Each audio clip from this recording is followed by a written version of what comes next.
नमस्कार दोस्तों, मैं अरुण भारद्वाज स्वागत करता हूं आपके अपने YouTube channel RO technical experts पे और उम्मीद करता हूं कि आप अच्छे होंगे। सर, कोई ऐसी वीडियो बनाइए जिसमें कि ये आप बताएं कि हमारा कोई भी वाटर प्यूरिफायर है, या आप यूं कह लीजिए 80 to 90% जो हमारे आरओ वाटर प्यूरिफायर रहते हैं उनमें मेन कॉमन प्रॉब्लम्स क्या रहती हैं। तो हाँ दोस्तों, ऐसे ही हमारा एक कमेंट हमारे एक सब्सक्राइबर भाई हैं, उन्होंने हमारे को किया था पंजाब से, तो उन्हीं की डिमांड पे आज की वीडियो रहने वाली है, जिसमें मैं आपको बताऊंगा कि आरओ वाटर प्यूरिफायर में चाहे ब्रांड भले ही कोई सा हो, 80 to 90% कॉमन क्या कंप्लेंट्स वगैरह आती हैं, और जो कंप्लेंट्स आती हैं उससे आपको कैसे हैंडल करना है और उसका क्या सोल्यूशन है, और कंप्लेंट किस टाइप से आती है। तो वीडियो में बने रहिएगा, वीडियो को ध्यान से देखिएगा। इतनी मेरी गारंटी है, अगर आपने ये वीडियो देख ली तो 70 to 80% आप आरओ के इंजीनियर बन गए भैया। इसे आप मजाक में मत लीजिएगा। जी हाँ दोस्तों, अपनी तरफ से पूरी कोशिश करूंगा, आपको पूरी डिटेल से समझाऊं आज की वीडियो में कि आप किस टाइप से कंप्लेंट को हैंडल कर सकते हैं। देखिए दोस्तों, सबसे पहले कई बार को है या मैक्सिमम ऐसी कंप्लेंट आती है कि अरुण जी, या हमारे जो इतने 20-20 साल पुराने क्लाइंट्स वगैरह हैं, या जो हमने अपने एक्सपीरियंस जो किया है, जो मैक्सिमम कस्टमर कंप्लेंट्स करते हैं आरओ वाटर प्यूरिफायर में, अरुण जी हमारा आरओ नहीं चल रहा, या आरओ चलते चलते बंद हो गया, क्या करें, क्या करना रहता है। जी हाँ दोस्तों, ऐसा कई बार ऐसी ज़्यादातर कंप्लेंट्स ऐसी आती हैं कि भैया हमारा आरओ जो है चल नहीं रहा, क्या किया जाए। आप कोई बंदा भेजिए, जल्दी से जो उसे जाके चेक करे, जो भी है फटाफट कंप्लेंट अटेंड करा दीजिए। तो उस कंडीशन में कभी भी ऐसी कोई दिक्कत आती है तो आपको सबसे पहले हमें क्या करना है, मान लो हमारा ये आरओ यूनिट लगभग कुछ इस टाइप के ही हमारे ज्यादातर मार्केट में आरओ लगे रहते हैं 70 to 80%। तो इस आरओ वाटर प्यूरिफायर में क्या रहता है, 2-3 चीजें आरओ कभी भी बंद हो आपको चेक करनी है। वो क्या है, सबसे पहले हमारा ये फ्लोट वाल्व रहता है। फ्लोट वाल्व के साथ हमारा एक हमारा लो प्रेशर स्विच रहता है। मैं अभी आपको दिखाता हूँ। लो प्रेशर 3 मेन चीज मैक्सिमम रहती है, ठीक है जी। ये एक तो हमारा हो गया फ्लोट, और एक हमारा होता है लो प्रेशर स्विच।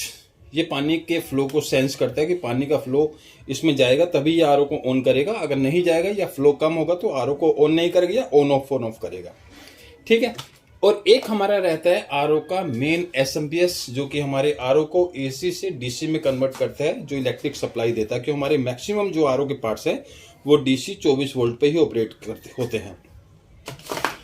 तो सबसे पहले हमारा ये जो फ्लोट वाल्व है, ये हमारे आरओ के टैंक के अंदर लगा रहता है। ये जो पोर्शन रहता है, ये बोल वाला जो है हमारे इस आरओ टैंक के अंदर रहता है। और ये जो पोर्शन है, ये एक माइक्रो स्विच है। यहाँ आप 3 पिने देख रहे हैं, जिसमें कि 2 मेन वायर कनेक्ट रहती हैं। कभी भी ऐसी दिक्कत आती है तो आपको क्या करना है, सबसे पहले हमें मेन सप्लाई पीछे से ऑफ कर देनी है, और इनमें जो 2 पिनें लगी रहती हैं आपस में उन्हें इन पिनों को निकाल के आपको आपस में उन पिनों को बाईपास करके देखना है। दोनों पिनें आपस में टच कर दीजिए।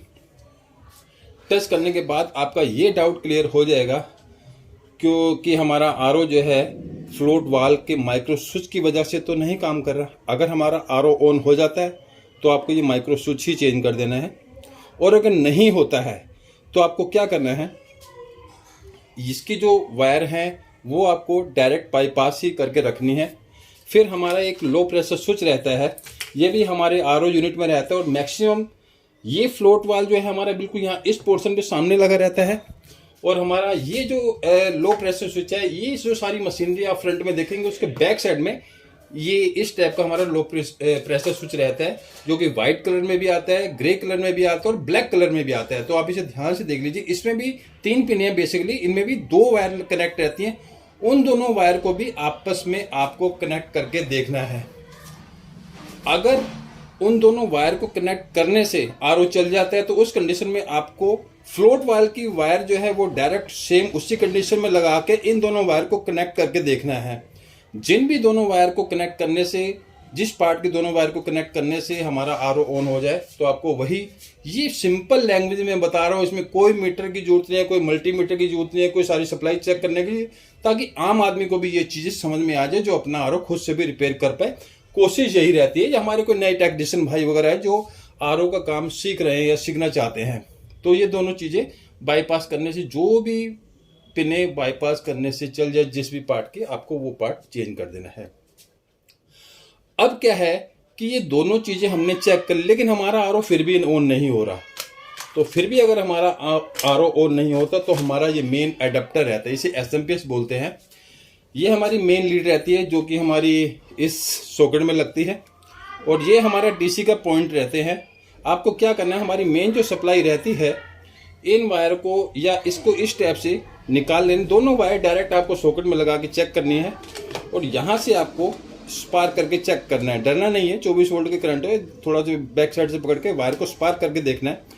अगर वायर स्पार्क करने से सही काम कर रहे हैं, अगर स्पार्क करिए तो इसका मतलब हमारा एसएमपीएस ठीक है, और अगर नहीं स्पार्क करिए तो उस कंडीशन में आपको एसएमपीएस 99% आपको एसएमपीएस चेंज करना पड़ेगा। ठीक है दोस्तों, ये हुई हमारी पहली कंप्लेंट कि हमारा आरओ चलते चलते बंद हो गया, हमारे आरओ में कोई हलचल ही नहीं हो रही, हमारा आरओ ऑन ही नहीं हो रहा।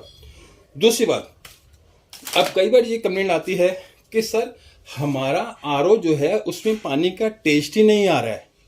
चलते चलते हमारा आरओ सही चल रहा था, लेकिन कुछ दिनों से हमें फील हो रहा है कि अरुण जी हमारे पानी का टेस्ट नहीं रहा, आप कोई बंदा भेजिए हमारा आरओ चेक करवाइए। तो कभी भी ऐसी कोई दिक्कत आती है तो आपको सबसे पहले ये चेक करना है। देखिए मेन ज़्यादातर जो इस टाइप की कंप्लेंट रहती है, पानी का टेस्ट ना आने के कारण हमारा ये आरओ का एक मेन मेम्ब्रेन रहता है, ज़्यादातर इसी में 80 to 90% यही खराब हो जाता है। इस वजह से हमारे आरओ में पानी का टेस्ट नहीं आता। ये कैसे पता चले कि हमारा आरओ का मेम्ब्रेन सही है या खराब है, तो इससे कंफर्म करने के लिए इसमें मैक्सिमम 2 ही टाइप की कंप्लेंट आती है हमारी मेम्ब्रेन, जिससे पता चलता है कि हमारी मेम्ब्रेन खराब होगी। इसका काम होता है पानी का टेस्ट इंप्रूव करना। पानी का टेस्ट, अगर आपने आरओ का पानी पीते हैं तो आपको पता होगा आरओ का पानी कैसा होता है। तो ये पानी का बेसिकली टेस्ट चेंज होता है, या बेसिकली आप बोल सकते हैं जो पानी का टीडीएस होता है, हाई टीडीएस को लो टीडीएस में लेके आती है। मेम्ब्रेन का काम ये रहता है, जो कि आपको पानी का टेस्ट, आरओ का पानी जब पीते हैं तो आपको पता चलता है कि ये आरओ का पानी है। अगर ये खराब हो जाएगी तो ये पानी का टेस्ट नहीं देगी। वो क्यों नहीं देगी, इसके अंदर बहुत बारीक जैसे आप बोल सकते हैं 0.0001 माइक्रोन के पोर्स रहते हैं। अब यूज करते करते करते करते क्या होता है कि हमारे पोर जो है वो खुल जाते हैं, या तो हमारे पोर खुल जाते हैं। उस कंडीशन में ये पानी तो देता है, हमारे आरओ का टैंक भरता तो है, लेकिन टीडीएस लो नहीं करेगा, क्योंकि बाईपास पानी आ रहा है। जितना फाइन फिल्ट्रेशन मेम्ब्रेन को करना चाहिए उतना फाइन फिल्ट्रेशन नहीं कर रही, या फिर ये पानी नहीं देगा। उस कंडीशन में हमारा ड्रेन पानी जाता रहेगा, प्योर पानी आएगा नहीं, और अगर आएगा तो ड्रॉप करके आएगा और उस पानी का टेस्ट नहीं आएगा। तो 70 to 80% हमें ये चेक करना है कि हमारी मेम्ब्रेन तो खराब नहीं है। वो जो कैसे मतलब इसे चेक किया जाता है, मैंने आपको बता दिया कि 2 तरीके से इसका पता चलता है। और ये जरूरी भी नहीं, 10-20% कई बार हमारी मेम्ब्रेन ठीक रहती है। उस कंडीशन में फिर हमें ये आरओ के जो फिल्टर्स हमारे लगे हैं, इसमें 3-4 फिल्टर्स लगे रहते हैं, प्री फिल्टर भी लगे रहता है। अगर हमारे प्री फिल्टर से और हमारे सारे फिल्टर से पानी होता हुआ अगर मेम्ब्रेन तक नहीं पहुंच रहा, बूस्टर पंप बहुत तेजी से पानी का फ्लो इस मेम्ब्रेन में नहीं फेंक रहा, मेम्ब्रेन सही है लेकिन हमारे फिल्टर्स खराब है, तो उस कंडीशन में भी हमारे को पानी का टेस्ट नहीं आता। तो उस कंडीशन में आपको मेम्ब्रेन नहीं, पहले फिल्टर्स चेंज करके देखने हैं।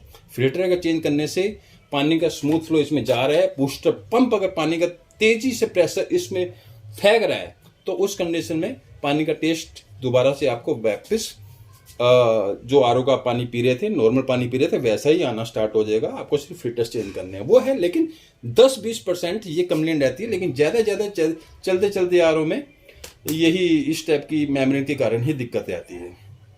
तीसरा, ज़्यादातर ये कंप्लेंट आती है कि हमारा आरओ का जो टैंक है वो ओवरफ्लो कर रहा है और हमारा ड्रेन पानी भी निकलता रहता है। और मतलब नॉर्मल आरओ चल रहा है, लेकिन चलते चलते क्या है कि आरओ ऑफ हो जाता है। आरओ ऑफ है, आरओ की मोटर ऑफ हो गई, लेकिन हमारा जो ये टैंक है ये भरे जा रहा है, और ये सारी तरफ से यहाँ ये सारे जो पोर्शन से पानी फैल रहा है और ड्रेन पानी भी कंटिन्यू निकले जा रहा है। हम आरओ को स्विच ऑफ कर देते हैं, जिसे हमने बिजली की सप्लाई भी ऑफ कर दी, तब भी अरुण जी पानी निकले जा रहे, क्या करें? उस कंडीशन में हमें पीछे से पानी बंद करना पड़ता है। तो ऐसी कभी कोई दिक्कत आती है तो आपको सबसे पहले आपके आरओ में ये एसवी लगा रहता है, सोलेनोइड वाल्व रहता है। इसका काम ये रहता है पानी के बेसिकली ये फ्लो को कंट्रोल करती है। अगर आपका आरओ ऑन है तो ये पानी को आगे पास करेगा, अगर आपका आरओ ऑफ है तो पानी को पास नहीं करेगा। लेकिन अगर ये खराब हो जाता है, कई बार इसका ये जो वाल्व रहता है, अगर ये खराब हो जाता है तो खराब कंडीशन में ये वाल्व बाईपास हो जाता है। बाईपास होने से ये सही काम नहीं करता। ये ऑफ कंडीशन में भी, हमारा आरओ ऑफ है, मोटर चल नहीं रही, तो उस कंडीशन में ये बाईपास पानी देना स्टार्ट कर देता है। तो आपको इसमें एक इन और एक आउट रहता है। तो आपको ये एसवी का वाल्व भी चेक करना है कि हमारा जो एसवी का वाल्व कहीं बाईपास तो नहीं हो गया। आपको कैसे चेक करना है, हमने इस पे वीडियो अपलोड की हुई है। डायरेक्ट पानी की जो सप्लाई आ रही है, सारे फिल्टर से हटा के टैप से जो पानी की सप्लाई आ रही है पाइप, वो इसके इन में देना है और ये आउट है। अगर इन में दे के आपने इलेक्ट्रिक सप्लाई नहीं दे रही, फिर भी यहाँ पानी आ रहा है, तो आपको उस कंडीशन में आपका एसवी चेंज करना है। तीसरी कंप्लेंट हमारी ये हो गई।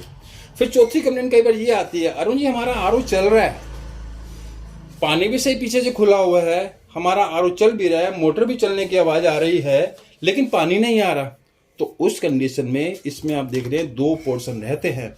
फिल्टर्स तो हमें सारे चेक करने ही करने हैं, लेकिन हमने नए फिल्टर्स भी लगाए हैं, सारे फिल्टर्स हमने नए लगाए हैं। बूस्टर पंप भी हमारा नया है, फर्स्ट क्लास फ्लो दे रहा है, लेकिन फिर भी पानी क्यों नहीं आ रहा, हमें समझ नहीं आ रहा। पानी का फ्लो भी पीछे से सही आ रहा है, पानी का फ्लो भी हमने चेक कर लिया कि आरओ में पानी का फ्लो जा रहा है या नहीं। तो उस कंडीशन में आपको ये वाल्व नहीं, आपको ये कोयल चेक करनी है। कोयल अगर इसमें डीसी वोल्ट देने से, आरओ ऑन ऑफ करने से आपकी ये आरओ कट कट की आवाज़ करता है, तो इसका मतलब कि आपकी कोयल ठीक है।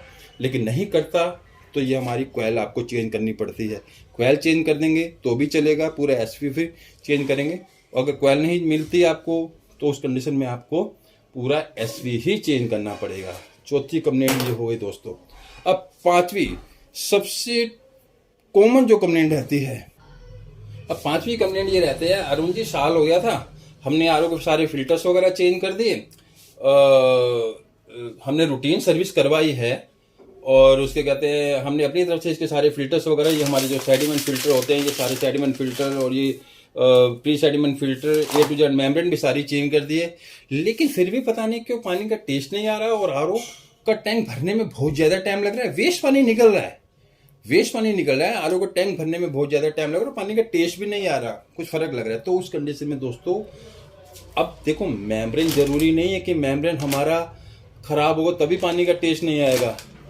कई बार ये रहता है हमारे सारे फिल्टर सही रहते हैं, हमारा जो बूस्टर पंप है ना, ये पानी का प्रेशर जितना हमारी मेम्ब्रेन को चाहिए उतना प्रेशर नहीं बनाता, फ्लो कम बनाता है। फ्लो कम बनाता है तो जो थोड़ा बहुत फ्लो बनाता है वो हमारा ड्रेन पाइप में निकल जाता है। प्योर पानी का प्रेशर इतना बन नहीं पाता कि मेम्ब्रेन के पोर्ट से वो पास हो सके। उस कंडीशन में आपको पंप का प्रेशर चेक करना है। इसमें एक इन है, ये एक आउट है। डायरेक्ट पानी की सप्लाई आपको इसमें देनी, सारे फिल्टर्स हटा देने हैं, डायरेक्ट सप्लाई आपको इसके इन में देनी है और आउट में एक पाइप कनेक्ट करना है। आउट में पाइप कनेक्ट करके उस पाइप का जो सिरा रहता है जहां से पानी आउट होता है उसको अंगूठे से दबाना है। अंगूठे से दबा के आपको चेक करना है। अगर तो हमारा अंगूठा हटाता है प्रेशर तो आपका पंप सही है, लेकिन अगर हमारे अंगूठे को नहीं हटा पा रहा, हम तो सोचते हैं जी मोटर की आवाज़ तो आ रही है, मोटर तो चल रही है, मोटर में क्या दिक्कत है। भैया मोटर ऑन होने से ही काम नहीं चलेगा, मोटर में प्रेशर भी होना चाहिए और प्रेशर ऐसा होना चाहिए कि हमारी मेम्ब्रेन के जो पोर है, जो 0.001 माइक्रोन के जो पोर है, उसमें से भी पानी पास कर दे। मोटर का प्रेशर इतना होना चाहिए। तो उस कंडीशन में हमारा, अगर इसका प्रेशर सही है तो हमारा टैंक भी जल्दी भरेगा, टैंक भरने में ज़्यादा टाइम भी नहीं लेगा, 4-4, 5-5 घंटे भी नहीं लेगा, और जितना तेजी से प्रेशर जाएगा हमारी मेम्ब्रेन में उतना टीडीएस भी ज़्यादा लो होगा। तो दोस्तों ये 5 मेन कॉमन कंप्लेंट्स वगैरह है जो मैक्सिमम किसी भी ब्रांड आरओ, किसी भी ब्रांड के आरओ में यही ज़्यादातर कंप्लेंट्स वगैरह आती हैं। और लास्ट में यही कहूँगा, अगर आपको हमारी वीडियो पसंद आई, जिसमें कि मैंने अपनी तरफ से पूरी कोशिश की आपको एक एक डिटेल बताने की कि आप ऐसी कोई कंप्लेंट आए या मतलब मेन जो कॉमन कंप्लेंट्स रहती हैं उन्हें आप किस स्टेप से हैंडल कर सकते हैं, तो आपको समझ आ गया। अगर समझ आया तो प्लीज़ हमारी वीडियो अगर पसंद आई तो प्लीज़ वीडियो को लाइक ज़रूर कीजिएगा, शेयर कीजिएगा, और चैनल पर पहली बार हैं तो वीडियो देख के ऐसे स्किप मत कीजिए, चैनल को सब्सक्राइब कर लीजिए। आज नहीं तो कल, मैं बार बार कहता हूँ, आपके काम ये चैनल आने वाला है। अगर आप एक आरओ वाटर प्यूरिफायर यूज करते हैं, एक टेक्नीशियन है, आरओ का काम सीखना चाहते हैं, तो लास्ट में बस इतना ही। Thanks for watching.